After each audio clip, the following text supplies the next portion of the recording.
Gustavo Zeno, sou Makota Kinanjenu e sou nascida em Teófilo Otoni, um quilombo urbano chamado Margem da Linha,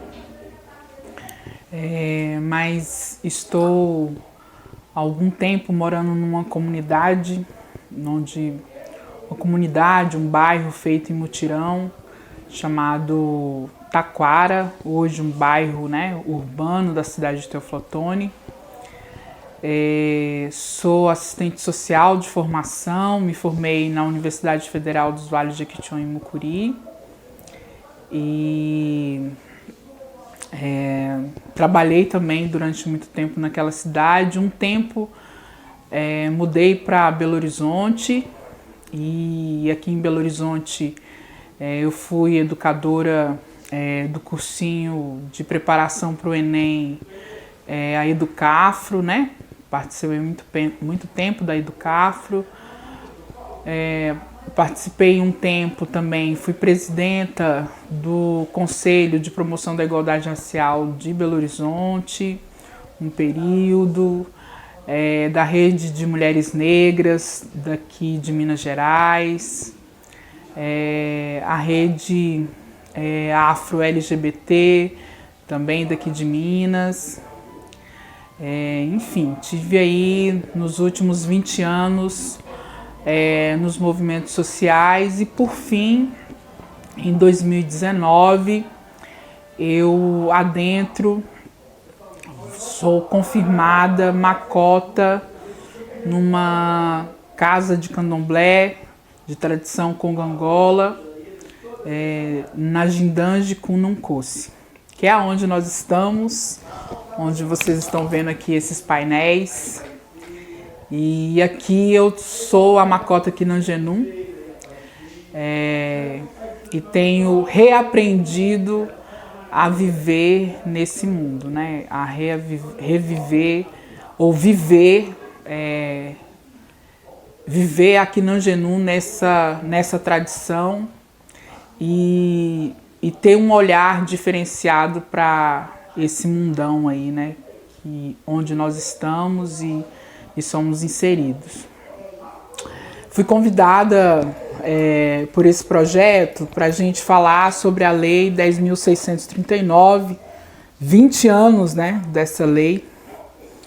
E aí eu tenho uma recordação muito especial assim, desse momento, de quando a primeira vez assim, que eu ouvi falar da Lei 10.639 foi 2009, 2008, em Teófilo Otoni, a partir de um seminário de educadores e educadoras promovido pela Universidade Federal dos Vales de Jequitinhonha e Mucuri, pelo NEAFRO, e foi um momento muito importante para mim, porque eu, enquanto mulher negra, naquele período, só tinha as pancadas do racismo, assim, só tinha conhecimento, me entendi enquanto pessoa, enquanto uma pessoa negra, só levando pancada, E com o conhecimento, a partir do conhecimento dessa lei, fui entendendo o que era um ambiente escolar, os racismos que eu vivi e convivi no ambiente escolar.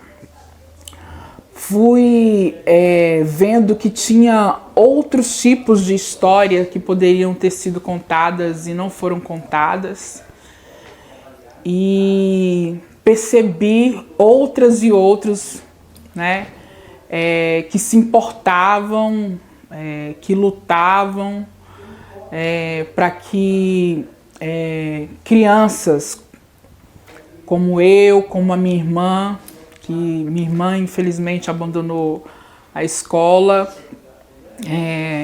eu concluí o ensino médio só depois de uma idade bem avançada, que crianças negras pudessem se ambientar e se ver naquele ambiente escolar, assim, Então, esse primeiro contato com a lei assim foi com a Lei 10.639, foi algo libertador, assim, né?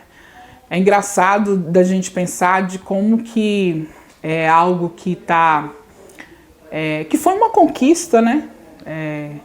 Então, quando a gente fala de avanço, o primeiro avanço é a conquista de um direito, né? De um direito de conhecer a sua história, de um direito de conhecer a história dos seus antepassados, um direito de ver um outro tipo de cosmovisão que não uma cosmovisão judaica cristã, né? De entender outros valores, outros princípios de civilização, né? Que não os demarcados nesse Ocidente. Então, a partir do momento que isso é colocado, né, em forma de lei, e evidentemente que isso só foi colocado dessa forma porque houve esse processo de uma conquista mesmo, né? Houve luta, houve enfrentamento, é libertador, né? É um processo de libertação, assim. Enfim, na minha formação enquanto educadora, né, fiquei aqui 3 anos trabalhando como educadora voluntária da Educafro. Acho fundamental, né, assim, a experiência de trabalhar os princípios da lei dentro de um cursinho popular, por exemplo, né, é bem enriquecedor, assim, porque você acaba desmistificando, né, o racismo, mas também traz elementos desse processo de que devido à herança colonial que nós temos, né, essa formação social e cultural, econômica e política brasileira, que é perpassada pelo racismo, né, pelo sexismo e por esse antagonismo de classe, porque pobre no Brasil tem endereço, né, e esse endereço é a periferia. Então, quando a gente trabalha isso no cursinho, as pessoas vão entendendo, compreendendo qual que é o seu lugar no mundo, né? Como que entender algumas situações que acontecem, que muitas vezes a gente acha que é pessoal, mas que não é pessoal, é coletiva, né? Então, você está em sala de aula e poder dialogar, conversar sobre a nossa formação social e histórica, a gente poder conversar sobre como que isso impacta a nossa vida no dia de hoje, né? Eu lembro de os educandos chegando, né? E falando da demora do ônibus, por exemplo, que chegava no cursinho, tipo, atrasado. Olha, tô chegando atrasado porque o ônibus hoje, o trânsito estava infernal, né? Trabalho num lado da cidade, tem que atravessar a cidade para estar aqui no cursinho. Então, isso você compreender esse seu lugar, né? Esse seu modo de viver, né? E compreender que isso está perpassado por uma herança colonial escravagista, ela te situa enquanto ser, né?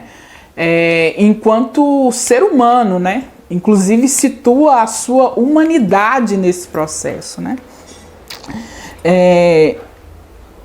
Enquanto Makota, eu estou aprendendo, né?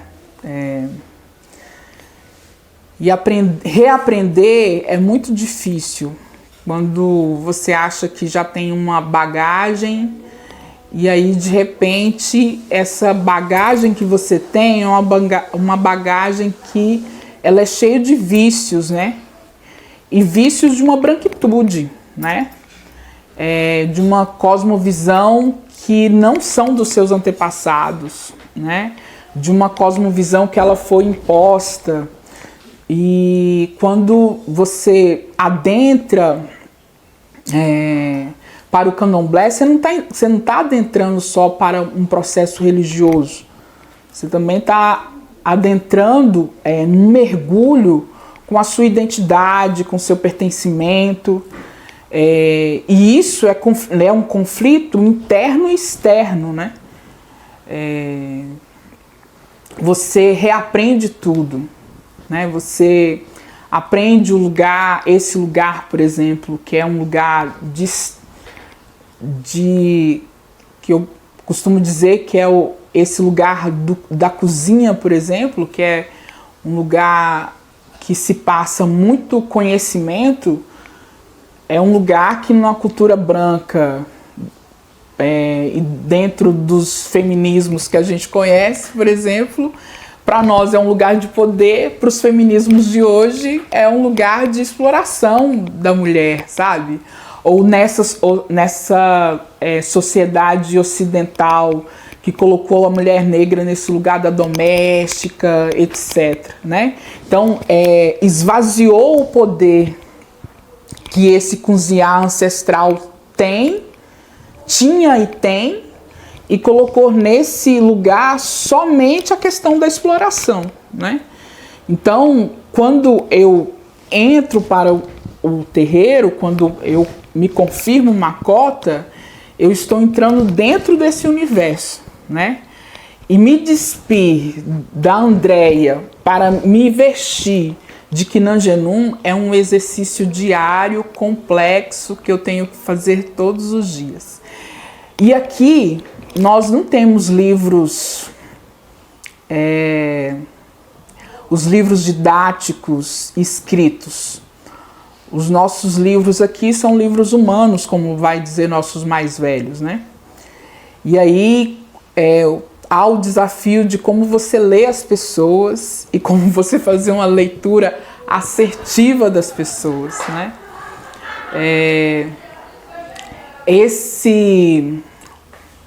A lei, como que ela está para com essa comunidade, com esse candomblé, ela está a partir do momento que a gente abre a porta do nosso barracão e promove aqui seminários, promove aqui rodas de conversas, diálogos, para dizer de como que a gente está vendo esse mundo e como que a gente faz o enfrentamento a essa herança colonial e como que a gente resiste nesse mundo, né?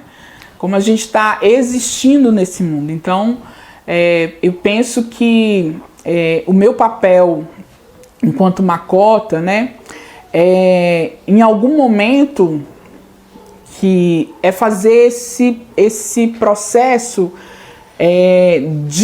esses processos dialogarem, né? Quiçá, igual essa comunidade, a Nzojindanji Kununkosi, que é hoje onde vocês estão fazendo essa gravação e onde eu estou, né, e sou Makota, quiçá essa comunidade receba e acolha os jovens, né, que aqui é uma comunidade de muita gente preta e pretos jovens, né, que seja esse lugar da gente desmistificar, seja esse lugar da gente reaprender, seja esse lugar que a gente não ajoelha, porque o nosso povo não ajoelhou, nosso povo não aceitou a escravidão, seja esse lugar que todos os dias a gente afirme que a gente é humano e que a nossa cosmovisão de mundo, é uma cosmovisão de mundo libertadora e revolucionária, né? Eu acho que está passando da hora das escolas e dos ambientes escolares parar de tratar a Lei 10.639 como se fosse projetos, né? Então tem o projeto do 20 de novembro, projeto do dia 21 de março, né? Projeto 25 de julho. Há projetos, né? E não um conteúdo transversalizado no sentido... Porque a criança, o adolescente, o jovem, o adulto enfrenta o racismo todos os dias. E não é um projeto que faz com que isso se amenize, sabe? Então, acho que o grande desafio hoje para que a gente combata o racismo religioso é trazer outras linguagens que não a linguagem judaica cristã. E aí a linguagem judaica cristã não é só no crucifixo que está na escola. É na fala, no cotidiano dos valores e princípios do professorado, né? Por exemplo, né? Da direção, dos momentos recreativos na escola, né? Das músicas que são cantadas na escola, né? E a gente sabe hoje que é sempre a partir de um cunho pessoal, né? E não necessariamente de um cunho coletivo, um cunho universalista, né? Um cunho que abrange ali todos os credos, né? Então eu acho que a lei e o ambiente escolar contribuiria e pode contribuir, né? E também eu acho que não trazer esse lugar folclorizado das nossas divindades, sabe? Porque Oxum é a cachoeira, e aí, além desse lugar folclorizado, um lugar também nagocentrado, assim, no sentido de pensar que só tem dentro da matriz africana no Brasil tem uma vertente. E não tem só essa vertente, tem várias vertentes, né? Dentro da matriz, assim. Então, como que o povo, a tradição congo-angola, vê, por exemplo, o que é um rio para uma tradição congo-angola, por exemplo? A escola não sabe da nossa cosmovisão, assim, né?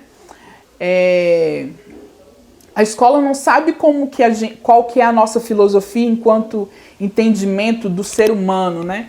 A Makota Waldina era uma voz, né? Uma voz que ecoava muito, provocava muito em relação a isso, né? No sentido dela trazer elementos da nossa cosmovisão para o dia a dia, porque isso está no dia a dia, né? Tá no nosso... A tradição congo-angola no Brasil é a tradição que mais influenciou no nosso cotidiano mesmo, né? Aquilo que a gente come, algumas palavras que a gente fala no português, mas quando a gente traz isso no sentido de passar um conhecimento, isso não está colocado, isso está invisibilizado, apagado, silenciado. Então eu penso que seja o combate ao racismo religioso se dá primeiro em nos reconhecer, nos enxergar e nos dar voz, né? Porque eu acho que quem pode falar de nós somos nós mesmos, sabe?